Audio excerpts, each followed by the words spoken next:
Welcome to Compact Murders from compacthistories.com, where we take a look at real murder cases, assassinations, and serial killers in short, bite-sized episodes. Before we start, a quick announcement. A brand new podcast is joining the Compact Histories family. It's called Compact Science, and it brings you clear, straightforward explanations of science-related topics, all in the same short, bite-sized format. Look out for Compact Science wherever you get your podcasts, and on compacthistories.com, launching in the next few weeks. With that being said, let's get back to the show. This is episode 72, The John List Family Murders.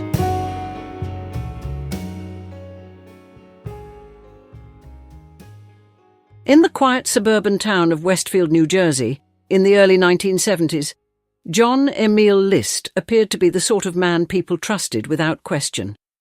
He was polite, soft-spoken, neatly dressed, and deeply religious. Neighbours saw him as a devoted family man who attended church regularly and kept a respectable home. In many ways, he looked like the perfect example of middle-class American stability.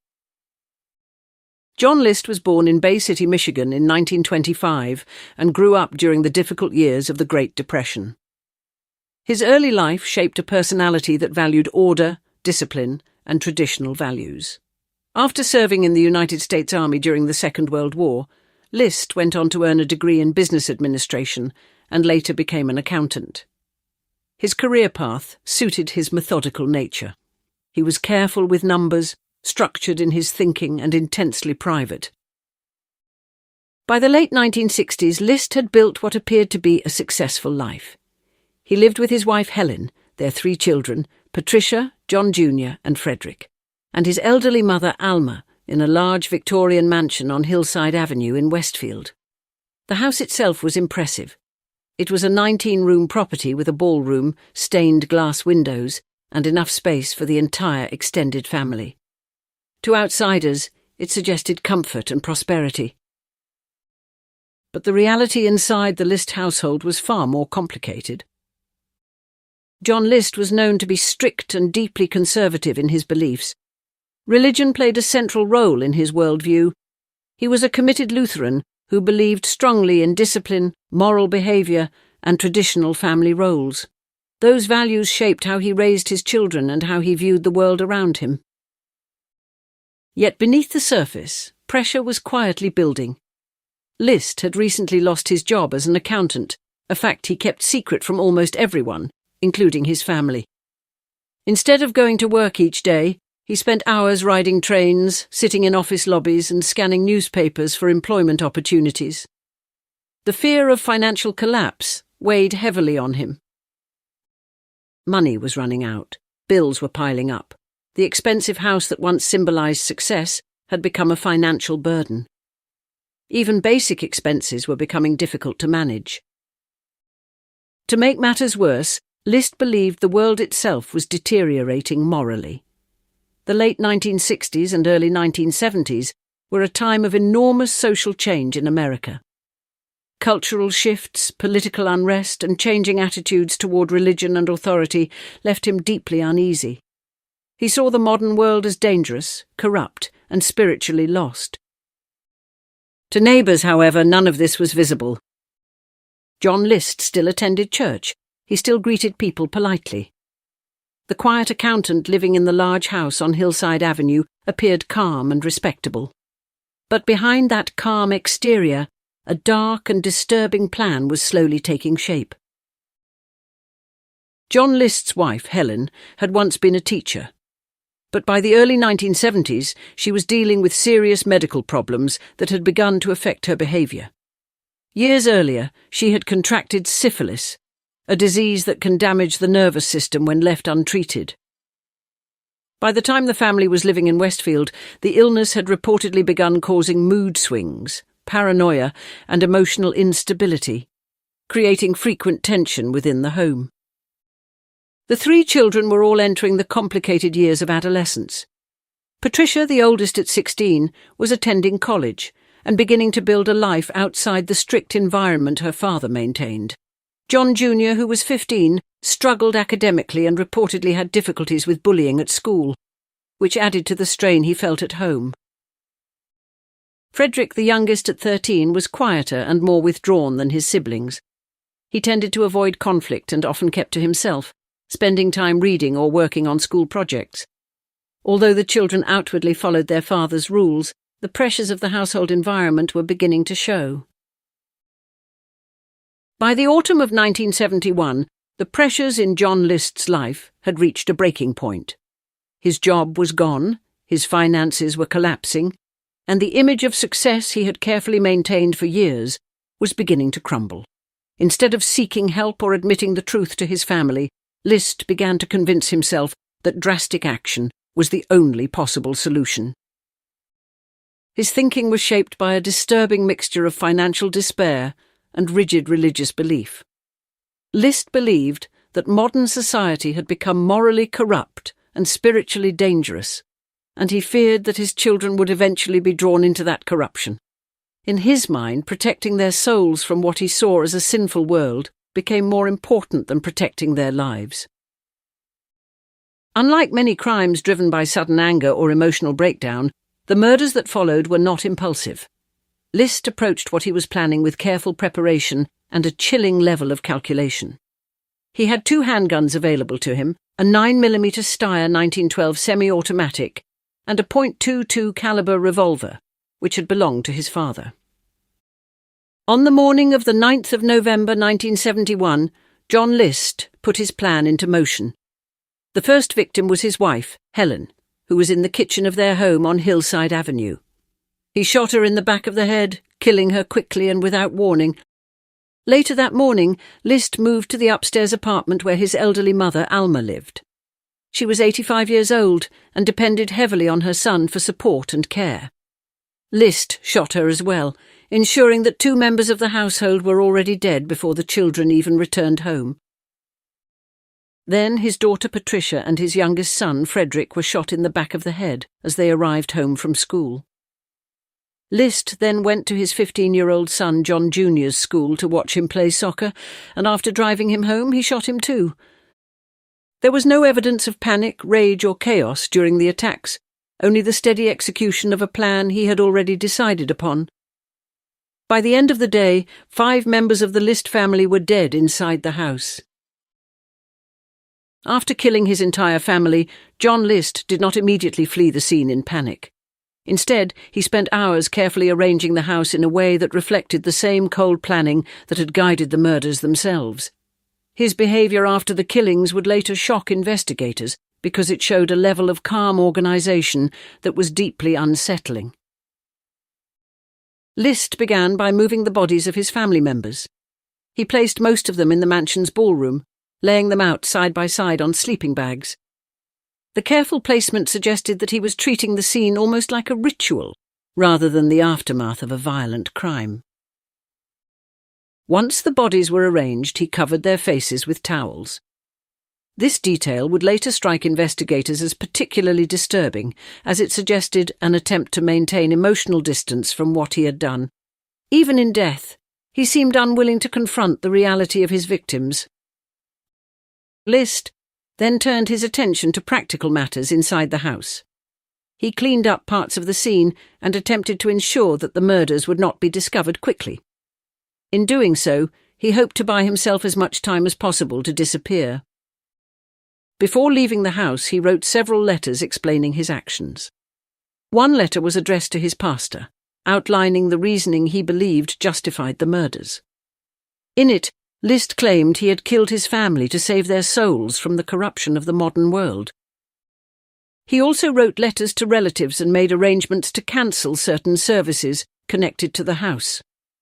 These actions demonstrated how methodical he remained even after committing the murders. Rather than acting like someone overwhelmed by guilt or fear, he behaved more like a man tying up loose ends before a long journey.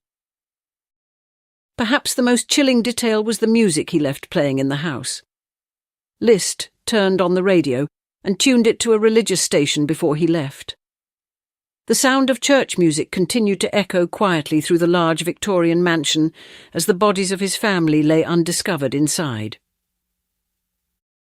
Before departing, List also contacted the children's schools, to inform them that the family would be travelling and that the children would be absent. This simple phone call delayed suspicion and helped ensure that no one would immediately come looking for them. It was another example of the careful planning that surrounded the crime. Once everything was arranged, List locked the house and walked away.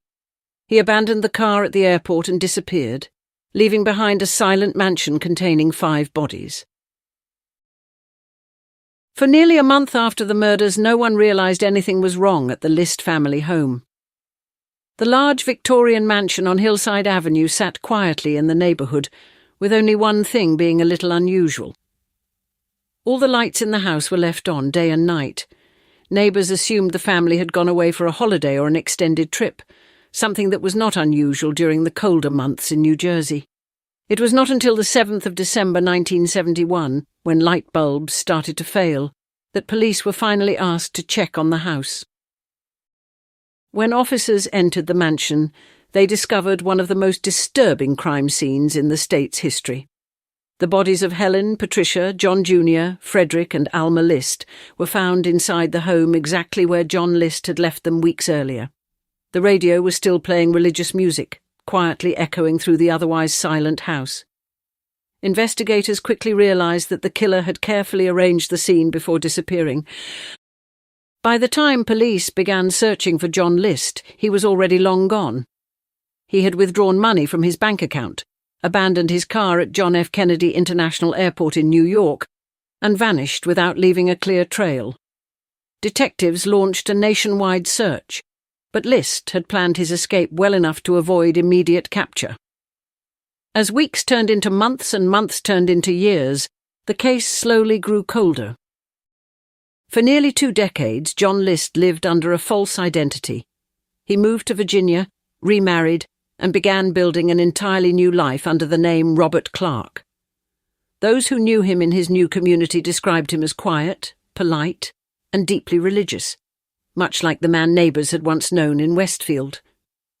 Few suspected that the soft-spoken accountant living among them was one of the most wanted fugitives in America. The breakthrough in the case came in 1989, thanks in part to a popular television programme.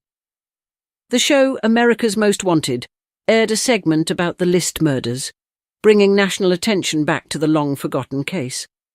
During the broadcast, investigators presented a forensic sculpture created to show what John List might look like nearly 20 years after the crimes. The sculpture proved to be remarkably accurate. A viewer who saw the programme recognised the man as a neighbour living under the name Robert Clark in Richmond, Virginia. Authorities were alerted, and after an investigation, the quiet accountant was arrested on the 1st of June. After 18 years of hiding in plain sight, John List's long escape had finally come to an end. Following his arrest, John List was returned to New Jersey to face trial for the murders of his family. Prosecutors prepared to present a case built on both physical evidence from the crime scene and the long trail of deception that List had left behind. Despite the years that had passed, investigators believed they had more than enough evidence to prove his guilt. During the trial in 1990, List did not deny that he had killed his wife, mother, and 3 children. Instead, his defence team focused on his mental state at the time of the murders, suggesting that he had been suffering from severe depression and emotional collapse. Psychiatrists testified about the intense pressure he had faced after losing his job and the rigid religious beliefs that shaped his thinking. The defence hoped to convince the jury that List's actions were the result of a disturbed mind rather than calculated cruelty. Prosecutors, however, presented a very different interpretation of the events. They argued that the murders had been carefully planned and executed with chilling precision. List had waited for each family member to return home, arranged the bodies, written explanatory letters, and organised his escape. To the prosecution, these actions showed the behaviour of a man who knew exactly what he was doing. Perhaps the most disturbing aspect of the trial was List's own explanation for the murders. He calmly stated that he believed he had saved his family from a world that he saw as morally corrupt. According to his reasoning, by killing them, he ensured that their souls would reach heaven before they could fall into sin. His words revealed a deeply unsettling mindset that many observers found almost impossible to comprehend. The jury deliberated for less than a day before reaching its verdict. On the 12th of April 1990, John List was found guilty on 5 counts of first-degree murder. The court sentenced him to 5 consecutive life sentences, ensuring that he would spend the rest of his life behind bars. For the relatives of the victims and the community in Westfield, the verdict brought a sense of long-delayed justice. John List spent the remainder of his life in New Jersey State Prison. Even in prison, he remained calm, reserved, and deeply religious, maintaining the same quiet demeanor that had once allowed him to blend easily into ordinary suburban life. He died in custody on the 21st of March, 2008, at the age of 82.